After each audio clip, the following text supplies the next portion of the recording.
Hello friends, welcome to Meera Mind Voice, day 56, Sunday episode in Big Boss House. இன்றைக்கி எபிசோடில் பார்த்தோன்னா லிட்ரலாக ஒன்றுமே கிடையாதுங்க. ஆதிரையை கூட இந்த 2 டாஸ்கையும் கண்டக்ட் பண்ண சொல்லி கேள்வி கேட்டு திருப்பி அனுப்பிச்சிருக்கலாம். அந்த மாதிரி தான் இருந்தது. என்ன நடந்ததுன்னு பார்க்குறதுக்கு முன்னாடி இந்த சேனலை தடவையாக பார்க்குறவங்க சப்ஸ்கிரைப் பண்ண மறக்காதீங்க. தேங்க்யூ. இன்றைக்கி அந்த உடனே என்ன சொன்னார், நேத்திக்கு முடிக்கும்போது மொட்டைக்கடுதாசி எழுத சொன்னோம், யார் என்ன எழுதியிருக்காங்க போய் பார்க்கலாமா அப்படின்ட்டு வந்தாங்க. சுபிக்ஷா அவங்களுடைய கடல்வாழ் மக்களோட ஒரு இதை பற்றி பாட்டு பாடினாங்க. நல்லா இருந்தது பாட்டு. ஓகே. அடுத்தது அமித்தோட பிரதருக்கு இன்னைக்கு கல்யாணமா. ஸோ அவருக்கு விஷ் பண்ணுங்கன்னு சொல்லிட்டு இவரும் விஷ் பண்ணார். கல்யாணத்தை என்னால் அட்டன் பண்ண முடியல அப்படின்னு சொல்லி. அடுத்தது லெட்டர். ஃபஸ்ட்டு டு பாரு, சபரி, திவ்யா எழுதினது. கனி இவங்களுக்கு பெருசாக வன்மம் எதுவும் இல்லை. சபரியை நீ காணாமல் போயிட்ட அப்படின்னுட்டு சொல்லி இது பண்ணி எழுதியிருந்தாங்க. அடுத்தது விக்ரம் எழுதினது. யார் சாமி நீ அப்படின்னு கேட்டுட்டு 100 நாள் வேலை திட்டத்துக்கு வந்தியா அப்படி இப்படின்லாம் கேட்டிருந்தது. அடுத்தது Subiksha to FJ and Aurora. Subiksha, FJ and அரோராவுக்கு சபரி எழுதினது. அதில் சுபிக்ஷாவை கேட்டுட்டு எஃப்ஜேவை ரொம்ப அழகாக சொல்லியிருந்தார், நீ முதல்ல தலை வேலையை கவனி, அதுக்கப்புறம் தலை தீபாவளியை பிளான் பண்ணலாம் அப்படின்னுட்டு. அரோராவுக்கு பேட்ரி போன சிட்டியாக இல்லாமல் உயிருள்ள சிட்டியாக மாறு அப்படின்னு எழுதியிருந்தார். நல்லா இருந்தது. அடுத்தது பாரு வியன்னா எழுதினது. அமித், கமருதீன், திவ்யா, பாரு எல்லாருக்கும். அதுவும் ஓகே, ஒன்றும் குறிப்பிடுற மாதிரி பெருசாக அதுலேயும் ஒன்றும் இல்லை. அடுத்தது பிரஜினுக்கு அமித், நீ ரொம்ப ஆட்டிடியூட் காமிக்கிற அது இதுன்னு அவரோட இதை சொல்லியிருந்தார். அதாவது ஒரு சில லெட்டர்கள் வன்மத்தை கொட்டுற மாதிரி இருந்தது. ஒரு சில லெட்டர்கள் பார்த்தோன்னா, இதெல்லாம் நீங்கள் நேரையாக அவங்கக்கிட்ட டிஸ்கஸ் பண்ணலாமேடா, அவங்க ஒத்துப்பாங்களேடா அப்படிங்கிற மாதிரி இருந்தது. கமருதீன் லிட்ரலாக ஒரு லவ் லெட்டர் எழுதிட்டாங்க. அன்பே கமுரு, உன்னோட இதெல்லாம் பார்க்க இன்னும் நெருங்கத்தான் தோணுது அப்படின்னுட்டு. விசித்திர விக்ரம் அப்படின்னுட்டு அவருக்கு இது பண்ணி, உன்னோட காமெடி சிறப்பு, ஆனால் டைமிங் சரியா இல்லை, கட்டையை எடுத்து மேலே எரியணும் போல் இருக்கும்னு. அதாவது ஒரு பாதி காதலாகவும் ஒரு பாதி வன்மமாகவும் பாரு எழுதினது. அடுத்தது விக்ரம் கமருதீனுக்கும் ஆல் ஹவுஸ்மேட்ஸுக்கும் எழுதியிருக்காங்க. ஆனால் பாருக்கு, அதாவது பாருவை ஐ லவ் யூ, ஆனால் இதை நான் வீட்டுக்கு வெளியில் போய் சொல்லுவேன், கேட்ச் மீ இஃப் யூ கேன்லாம் எழுதியிருக்கவே எல்லாரும் அமித் தான் அதை எழுதினார் அப்படின்னு சந்தேகப்பட்டுருக்காங்க. அடுத்தது கானா வினோத்தை நாமினேட் பண்ணி தொலைங்கடா, 3 வாரமாக தப்பிச்சுக்கிட்டு இருக்காரு, இவரை வெளில அனுப்புங்கடாங்கிற மாதிரி எழுதியிருக்காரு. கனி பாருவுக்கு அப்படியே மொத்தமாக இந்த மாதிரியான ஒரு கேரக்டர் எனக்கு லைஃப்லேயே தேவையில்லை, ஓடி போயிடு அப்படிங்கிற மாதிரி எழுதியிருக்காங்க. கமருதீன் திவ்யாவுக்கும் பாருவை பற்றி பயங்கரமாக நம்புறவங்களையே பஸ்ஸு கடியில் தூக்கி போட்டுருவாங்க, இவங்களோட விளையாடுறதே ரொம்ப பயமாக இருக்குது அப்படிங்கிற மாதிரி பயங்கரமாக எழுதியிருக்காரு. இதெல்லாம் வெளியில் பார்த்தா தெரிஞ்சிடும், ஏன்னா நமக்கு போட்டு காமிச்சாங்க யார் யார் எழுதினதுன்னுட்டு. ஸோ இவங்க வெளியில் பார்க்கும்போது, ஆனால் வெளியில் இருக்கிற இந்த அட்மாஸ்ஃபியரில் பார்த்துட்டு அவங்களும் சிரிச்சிட்டு போயிடுவாங்க. அடுத்தது சுபிக்ஷா ஒரு கனிக்கும் சபரிக்கும் வியன்னாவுக்கு ஒய்ஜேவுக்கு ஏன் இவ்வளோ சப்போர்ட் பண்ணுற அப்படின்னுட்டு, கனியை ரொம்ப சுகர் கோட்டடாக பண்ணிகிட்ருக்கன்னுட்டு, அண்டு சபரிக்கு சோம்பேறித்தனம் வந்துருச்சு அப்படின்னுட்டு. இது படிக்கும்போதே அப்படியே இவங்க பாரு மூஞ்சியில் பிரைட்னஸ் தெரியுது அப்படின்னுட்டு. அப்புறம் வியன்னாவுக்கு எஃப்ஜே தேவையில்லாத அணி, அதை கழட்டி தூக்கி போட்டுரு அப்படின்னுட்டு. அடுத்தது அரோரா டு பாரு, ஏன் இப்படி கேவலமாக ஆடுற அப்படி இப்படின்ட்டுலாம். அடுத்தது FJ to Kamru, Prajin to Divya, நீங்களும் வரும்போதே ரொம்ப இது நான் பண்ணுவேன்னு சொல்லிட்டு வந்தீங்க, கடைசியில் நீங்களும் ஒன் ஆஃப் த கண்டஸ்டன்ட் ஆகி சத்தம் தான் போட்டுட்ருக்கீங்க அப்படிங்கிற மாதிரி.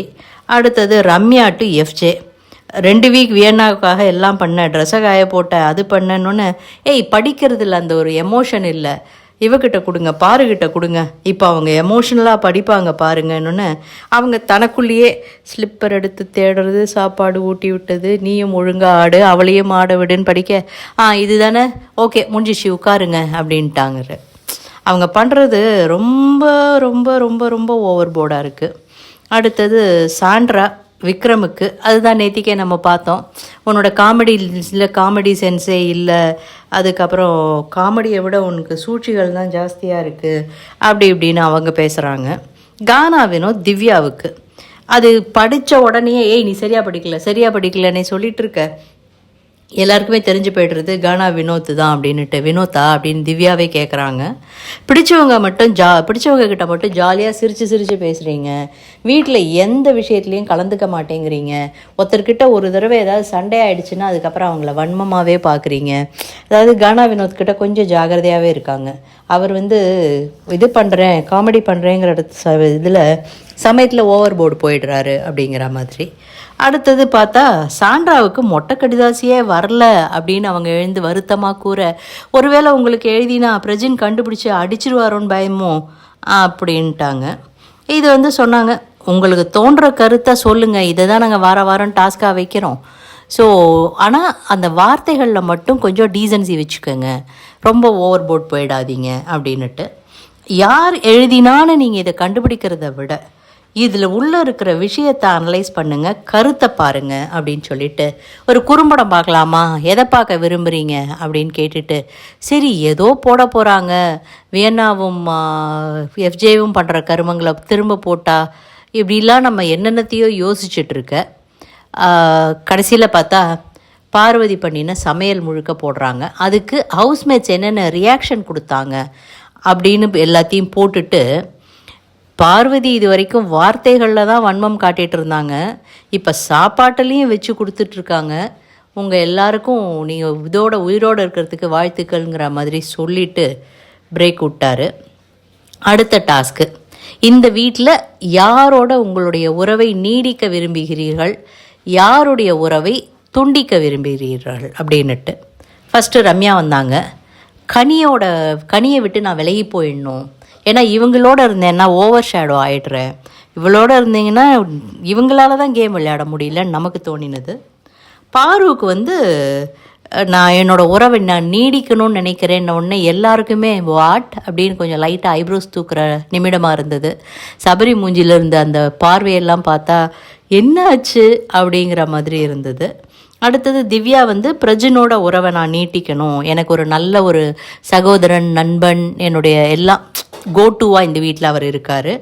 கம்ருவோட்டேருந்து விலகணும், அவர் சொன்ன வார்த்தை எனக்கு பிடிக்கல, அது இன்னும் எனக்கு அது உறுத்திக்கிட்டே இருக்குது அப்படின்னு சொன்னாங்க. அடுத்தது அமித், சபரிக்கு உறவை நீடிக்கணும், he is a good person, whereas வியன்னாட்டேருந்து நான் விலகிடணும் அப்படின்னாரு. எஃப்ஜே வினோத்கிட்ட இன்னும் நான் உறவு நீடிக்கணும், வேறஸ் பாருட்டேருந்து விலகணும். சுபிக்ஷா, விக்ரம்கிட்ட உறவு நீடிக்கணும், வியனாகிட்டேருந்து விலகணும் அப்படின்னுட்டு. அடுத்தது பார்வதி, இதுதான் ட்விஸ்ட்டுங்க, அரோரா கிட்ட உறவு நீடிக்கணுமா அவங்களுக்கு, அந்த பொண்ணு எனக்கு ஒரு கேர்ள் டாக் பண்ணுறதுக்கு ரொம்ப ஈஸியாக இருப்போம், அதுக்கப்புறம் நல்லா அட்வைஸ்லாம் தருவோம், நல்லா பேசுவோம், அந்த பொண்ணு பேச ஆரம்பிச்சிருச்சு, அதை நான் காலி பண்ணணும் அப்படிங்கிற வன்மம் தெரிஞ்சுது. அதில் எஃப்ஜே கிட்டேருந்து விலகணும். கனி, விக்ரம் கிட்ட இன்னும் நெருங்கணும், வேற ரம்யா கிட்டேருந்து விலகணும். அடுத்தது சபரி, அமித் கிட்ட எனக்கு இன்னும் பழகணும்னு இருக்குது, வேற ரம்யாட்டேருந்து விலகணும் அப்படின்னுட்டு. இதில் ஆனால் ரொம்ப நல்லா சொன்னதுன்னு பார்த்தோன்னாக்க நம்ம விக்ரம் தாங்க. அதாவது பாருக்கிட்ட நம்ம கவலையே இல்லாமல் பயமே இல்லாமல் சண்டை போடலாம், ஆனால் சாயங்காலமே உட்காந்து இதில் என்ன சண்டை போட்டோம், எப்படி சண்டை போட்டோன்னு ஈஸியாக அவளை பேசுகிறதுக்கு இதுவாக இருக்குது. ஆனால் இந்த உறவு இப்படியே நீடிக்கணும், இதை மேற்கொண்டு வளர விட வேண்டாம் அப்படின்னு சொல்லி பாருவையும் சாண்ட்ராவை விலகணும். ஏன்னா 2 வாரத்தில் என் கூட வாரம் நல்லா சண்டை போட்டாங்க, ஆனால் இப்போ என்னமோ உறவாடுற மாதிரி இருக்குது, எனக்கு இது வேண்டாம், எனக்கு சண்டை போடுற சாண்ட்ரா தான் வேணும் அப்படின்னு. நல்லா இருந்தது. விஜய்ஸே பயங்கரமாக கிளாப் பண்ணார் இதுக்கு. அடுத்தது பிரஜின் வந்து திவ்யா கூட உறவு வேணும், சாண்ட்ராட்டேருந்து விலகிறேன்னு. இந்த பிரஜினை நம்பாதீங்கன்னு விஜய் சேதுபதியே சொல்ல, சார் இந்த வீட்டுக்குள்ளே இருக்கிற இந்த கண்டஸ்டண்ட்டுங்கிற உறவை மட்டும்தான்னு சொன்னேன்னு ஏதோ கமெண்ட் அடிக்க ஒரு மாதிரி போச்சு. அவ்வளோதான். கம்ருதீன்கிட்ட டைம் கொடுத்தா அவர் எழுந்து நின்று அப்போ தான் யோசிக்கிறாரு. உடனே பிரேக் விட்டு போயிட்டார். எதுக்கு கம்ருதீனுக்கு இந்த ஒரு ஸ்பாட்லைட் கொடுக்கணும்னு தோணினது. பட் ஒரு திரும்பி வந்தோடனே சொல்கிறாரு, அரை மணியாக யோசிச்சுட்ருக்காரு, இன்னும் இவர் யோசிக்கலையாங்கிற மாதிரி. ஸோ அவர் வந்து அரோரா கிட்ட உறவு நீடிக்கணும், திவ்யா கிட்டேருந்து விலகணும் அப்படின்ட்டாரு. அரோரா வந்து விக்ரம் கிட்ட உறவு நீடிக்கணும், பாரு கிட்டேருந்து விலகணும். பாரு அரோரா கிட்ட நெருங்க விரும்புகிறாங்க, ஆனால் அரோரா பாருட்டேருந்து விலக விரும்புகிறாங்க. அவங்க முதல்லேருந்தே சொல்லிட்டு இருக்காங்க, எனக்கு அவள் வந்து என்னை ஹர்ட் பண்ணிட்டா, இனிமேல் எனக்கு அவளை மாதிரியான ஒரு பர்சனுடைய நட்பு தேவையில்லை அப்படின்னுட்டு. அவ்வளோதான். இதில் இன்றைக்கி நாமினேஷனே கிடையாது. இன்றைக்கி நாமினேஷன் இல்லைன்னு சொல்லிட்டு போயிருக்கலாம். எல்லாருக்கும் ஒரு ஒரு கருத்து சொல்லணுன்னா அதை சொல்லிட்டு போயிருக்கலாம். அதை விட்டுட்டு எல்லாரையும் உட்காத்தி வச்சு விக்ரம் சேவ்டு, பாரு, பிரஜின், அமித்தை வந்து நீங்கள் நல்லா பேசினீங்க, நல்லா இது பண்ணுறீங்க, ஆனால் கேமை வந்து ரொம்ப பர்சனலாக எடுத்துக்கிறீங்க. அந்த மொட்டைக்கடுதாசியை நீங்கள் அவ்வளோ பர்சனலாக எடுத்துகிட்ருக்க வேண்டாம். அந்த மொட்டைக்கடுதாசியை அவர் ஒன்றுமே எடுத்துக்கல, அதை ஊதி பெருசு பண்ணினது பாரு. அதை ஒன்றுமே அட்ரஸ் பண்ணாமல் அதை விட்டுட்டு அது இவர்கிட்ட வந்து, ஆனால் நீங்கள் வந்து பாருவோட வலியை இதை எதுக்கு போட்டு கொடுக்கணும்னு எனக்கு தெரியல. குறும்படத்தில் போட்டு கொடுத்துருந்தா வேறு விஷயம். பாருவினுடைய வலியை வந்து நீங்கள் இது பண்ணீங்க. இதுக்கு முன்னாடியும் நீங்கள் வந்து பாருவை வந்து ஷூ போட்டு வந்திருக்கலாமேன்னு சொன்னீங்க. அடுத்தவங்களுக்கு வலி இருந்தால் ஓகே இவங்க 2 பேரும் க்ளோஸ் ஆகிற மாதிரி இருக்குது, முடிச்சு விடணுங்கிறதுக்காக பண்ணுறாங்களா? ஏங்க, வேண்டாங்கிறவங்கள சேர்த்து வைக்கிறீங்க, வேணுங்கிறவங்கள முறிச்சு விட்றீங்க, என்ன பண்ணுறீங்கன்னே தெரியலையே. பிகாஸ் இவர் ரொம்ப பேலன்ஸ்டாக இருக்கார். இந்த இதுங்கிறது நான் கல்யாணம் ஆனவோ இது பண்ணவோம், இது சும்மா ஒரு ஆக்டிங்காக நான் பண்ணுறேன்னுட்டு புரியல. அடுத்தது கனி saved, Kamru saved, Arora saved. Hot சீட்டில் பார்த்தீங்கன்னா வியனா, ரம்யா அண்டு சாண்ட்ரா இருந்தாங்க. எல்லாருக்கிட்டையும் யார் வெளியில் போகணுன்னு கேட்ட உடனே நிறைய பேர், பெரும்பாலானவர்கள் சாண்ட்ரா வெளியில் போகணுன்னு சொன்ன உடனே சாண்ட்ரா சேவ்டு அப்படின்ட்டாரு. வியனா அண்டு ரம்யா 2 பேரையும் உட்காத்தி வச்சுட்டு, இந்த வாரம் நோ எவிக்ஷன், அதுக்கு பதிலாக உங்களுக்கு வேறு ஒரு சர்ப்ரைஸ் இருக்குது பாருங்கன்னொன்னே தேவையில்லாத ஒரு பர்சன் ஆதிரை உள்ளே வராங்க. நான் ஆக்சுவலாக லாஸ்ட் வீக்கே சொன்னேன், இந்த வியனா எஃப்ஜே காதல் திணிக்கப்படுற மாதிரி இருக்குது. பிகாஸ் ஒரு 4-5 வாரமாக வியனா வந்து நோமேன் ஜோன்லேயே இருந்துகிட்ருக்காங்க. யாருமே எனக்கு இங்கே உறவு வேண்டாம், எங்கள் அம்மி பார்ப்பாங்க, எங்கள் வீட்டில் ரொம்ப கட்டுப்பாடாக வளர்ந்தவங்க, ஒரு லெவல் வரைக்கும் நாங்கள் ஸ்லீவ்லெஸ் ட்ரெஸ் கூட போட விடப்படலை அப்படிங்கிற மாதிரியெல்லாம் சொல்லி ரொம்ப தன்னை ஒரு இந்த பொண்ணாக காட்டிக்கிட்டு இருந்தாங்க. சடனாக பார்த்தா இப்போ வந்து சுபிக்ஷா என்கிட்டேருந்து விலகி போயிட்டா, அதனால் நான் எஃப்ஜே கிட்டே போனேனும் சொல்ல முடியாது. ஏன்னா இவங்களுக்கு ஆல் டைம் கோ டு ஃப்ரெண்டாக விக்ரம் இருந்துக்கிட்டே தான் இருக்கார். ஸோ சேஃபாக விளையாடணும்னு நினைக்கிறவங்களுக்கு ஒரு அண்ணனாக, ஒரு நல்ல ஃப்ரெண்டாக, ஒரு நல்ல அட்வைசராக சுபிக்ஷாவும் விக்ரம்கிட்ட தான் போகிறாங்க, அரோராவும் நிறைய விக்ரம்கிட்ட போகிறாங்க. ஸோ வியனாவுக்கும் விக்ரம் இருக்கார். ஆனால் இந்த எஃப்ஜே அண்ட் வியனா காதல் திணிக்கப்பட்டு போன வாரத்தில் அதை வேணும்னே ஊதி பெருசாக்கி அதை ஒரு லெவலுக்கு கொண்டு வந்து நிறுத்தி ஆதிரியை உள்ளே கொண்டு வந்து உண்மையிலேயே என்ன ஒரு முக்கோண காதல் ட்ரை பண்ணுறாங்களா?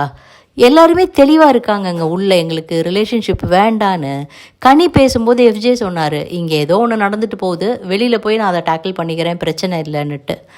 ஸோ ஆதிரை உள்ளே வந்தாங்க. ஆனால் அவங்க என்ன பேசினாங்க, ஏது பேசினாங்கன்னு எதுவும் நமக்கு காமிக்கலை. ஆனால் அவங்க நிறைய பேசியிருப்பாங்க, நிச்சயம் பேசாமல் இருந்திருக்க மாட்டாங்க. அடுத்தது பார்த்திங்கன்னாக்க வியன்னாவும் எஃப்ஜேவும் உட்காந்து நம்ம 2 பேரும் இப்படி இருக்கோம் நான் வந்து வடக்கேந்து தெற்கே போய்டுறேன், நீ நடுப்புறியே நில்லு, நம்ம ஆனால் இதுவாக இருக்கலான்னு என்னமோ பேசிகிட்ருக்காங்க ஒரு புரியாத லாங்குவேஜில். அடுத்தது பார்த்தோன்னாக்க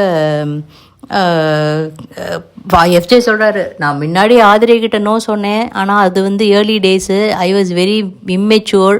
எப்போ உள்ளே வந்ததுக்கப்புறம் மெச்சூரிட்டி, வெளில இருந்த மெச்சூரிட்டிலாம் காணாமல் போயிடுமா? என்னமோ பேசணும்னு பேசுகிறாங்க, அது அவ கேமையும் பாதிக்குங்கிறதுனால. ஸோ அது வேறு இது வேறேன்னு என்னமோ சப்பக்கட்டு கட்டுறாரு. எவிக்ஷன் ஃப்ரீயான அனைவரும் வந்து இந்த இன்சூரன்ஸுக்கு ஆடு பண்ணணும் அப்படின்னுட்டு.